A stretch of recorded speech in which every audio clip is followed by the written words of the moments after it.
দর্শক, চীনের president Xi Jinping ও তারেক রহমানের শীর্ষ বৈঠক চলছে। এ বিষয়ে বিস্তারিত জানাতে বেইজিং থেকে যোগ দিচ্ছেন আমাদের সহকর্মী জাকারিয়া আহমেদ। জাকারিয়া, যেহেতু আসলে প্রধানমন্ত্রী তারেক রহমানের সাথে বৈঠক চলছে, সেই বিষয়ে আপনার কাছে সর্বশেষ কি তথ্য আছে এবং কি কি আনুষ্ঠানিকতা আসলে রয়েছে, বিস্তারিত আমাদেরকে জানাবেন। সত্যিকার অর্থে বিশ্বমঞ্চে বাংলাদেশ এখন আর দর্শকের ভূমিকায় নেই, বাংলাদেশ এখন নিজেই গুরুত্বপূর্ণ খেলোয়াড়। সেই বার্তাটি এই চীন সফরের মধ্য দিয়ে উঠে এসেছে। কারণ বেইজিংয়ে প্রধানমন্ত্রী তারেক রহমানকে যে উষ্ণ অভ্যর্থনা জানানো হয়েছে বেইজিংয়ের শীর্ষ নেতৃত্ব অর্থাৎ চীনের শীর্ষ নেতৃত্বের কাছ থেকে, তাকে যেভাবে রাষ্ট্রীয় সংবর্ধনা জানানো হয়েছে, লাল গালিচা সম্মান জানানো হয়েছে লাল গালিচা বিছিয়ে, সেটি প্রমাণ করে বাংলাদেশ এখন একটি গুরুত্বপূর্ণ দেশ হিসেবে বদলে যাওয়া বাংলাদেশের যে গল্প সেটি লিখতে শুরু করেছে। এবং সেই গল্পের রূপকার হিসেবেই বর্তমান প্রধানমন্ত্রী তারেক রহমানের এই বেইজিং সফর নিশ্চিতভাবে বাংলাদেশের মানুষকে নতুন করে স্বপ্ন জাগাচ্ছে, নতুন করে ঘুরে দাঁড়াবার, ব্যবসা বাণিজ্য, বিনিয়োগ এবং সামাজিক অবকাঠামোগত উন্নয়নে এগিয়ে যাওয়ার এক নতুন যাত্রাপথে বাংলাদেশ যে তার যাত্রা শুরু করেছে, যে যাত্রাপথে তার যে অগ্রযাত্রা শুরু হয়েছে সেটি লিখতে শুরু করেছেন প্রধানমন্ত্রী তারেক রহমান।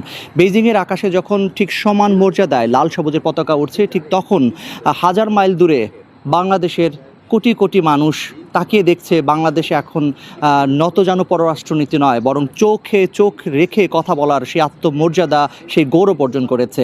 এবং বেইজিংয়ের এই সফর, প্রধানমন্ত্রীর এই সফর শুধুমাত্র রাষ্ট্রীয় আনুষ্ঠানিকতা কিংবা কূটনৈতিক আনুষ্ঠানিকতা নয়, এটি বাংলাদেশকে একটি নতুন উচ্চতায় নিয়ে যাওয়া। ঠিক যেমন চীনের মহাপ্রাচীর যুগ যুগ ধরে, হাজার বছর ধরে টিকে আছে এবং হাজার বছর ধরে একটি কি বলা যায় যে ইতিহাস, ঐতিহ্য এবং মানুষের জন্য এক ধরনের নিদর্শন হয়ে আছে, ঠিক ঢাকার সঙ্গে বেইজিংয়ের এই সম্পর্ক একটি নিদর্শন হিসেবে টিকে থাকবে। সেই প্রত্যাশা নিয়েই কিন্তু বেইজিং সফরে এসেছেন প্রধানমন্ত্রী তারেক রহমান। এবং তার 4 দিনের এই সফরের আজকে শেষ দিনে চীনের প্রেসিডেন্ট শি জিনপিংয়ের সঙ্গে তার এই বৈঠকের মধ্য দিয়ে সত্যি ঢাকা এবং বেইজিংয়ের সম্পর্ক ঠিক চীনের মহাপ্রাচীরের মতোই শক্ত, চীনের মহাপ্রাচীরের মতোই সুদৃঢ় অবস্থান করতে যাচ্ছে, সেই ভিত পেতে যাচ্ছে, সেরকম প্রত্যাশা নিশ্চিতভাবে বাংলাদেশের মানুষ করতে পারে।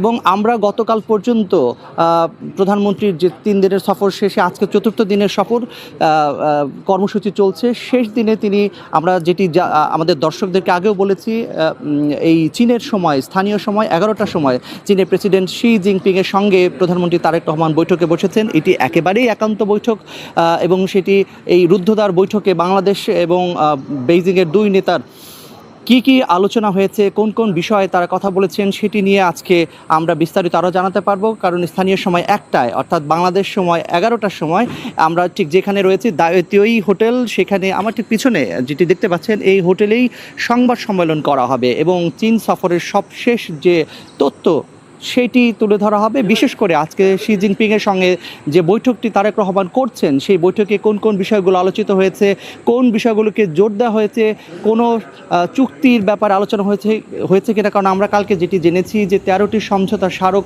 সই করা হয়েছে এবং আজকে মানে সবশেষ শি জিনপিংয়ের সঙ্গে বৈঠকে প্রধানমন্ত্রী তারেক রহমান কোন বিষয়গুলোকে তুলে ধরেছেন এবং বাংলাদেশের সঙ্গে বাংলাদেশের বিনিয়োগ, বাণিজ্য এবং অবকাঠামোগত উন্নয়নের জন্য চীনের যে প্রতিশ্রুতি রয়েছে, রোহিঙ্গা সংকট সমাধানে চীনের যে অবস্থান, কিংবা ব্রিক্সে যোগ দেওয়া নিয়ে চীনের যে সমর্থনের কথা কালকে আমরা জেনেছিলাম, সেটির সবশেষ আমরা জানতে পারবো এবং আমাদের যারা দর্শক রয়েছে স্টার নিউজের তাদেরকে আমরা জানাতে পারবো। আপাতত একটা সংবাদ সম্মেলনের দিকেই আমরা তাকিয়ে আছি। নিশ্চিতভাবেই বাংলাদেশ এই সফরের মধ্য দিয়ে নতুন একটি সম্ভাবনা, নতুন একটি সুযোগ কিংবা নতুন একটি উচ্চতায় চলে যাবে, সেটি বন্ধুত্বের, সেটি বাণিজ্যের, সেটি আঞ্চলিক সহযোগিতার। এটি নিশ্চিতভাবে বাংলাদেশের মানুষ প্রত্যাশা করতে পারে। তো এই ছিল আমার কাছে এখনকার বেইজিংয়ের সবশেষ। আমরা চলে যাচ্ছি ঢাকায় স্টুডিওতে, আমাদের সঙ্গেই থাকুন দর্শক। জাকারিয়া, আপনাকে অসংখ্য ধন্যবাদ। দর্শক, আমাদের সহকর্মী চীন থেকে আসলে প্রধানমন্ত্রীর বৈঠকের বিষয়ে সর্বশেষ খবরাখবর আমাদেরকে জানাচ্ছিলেন।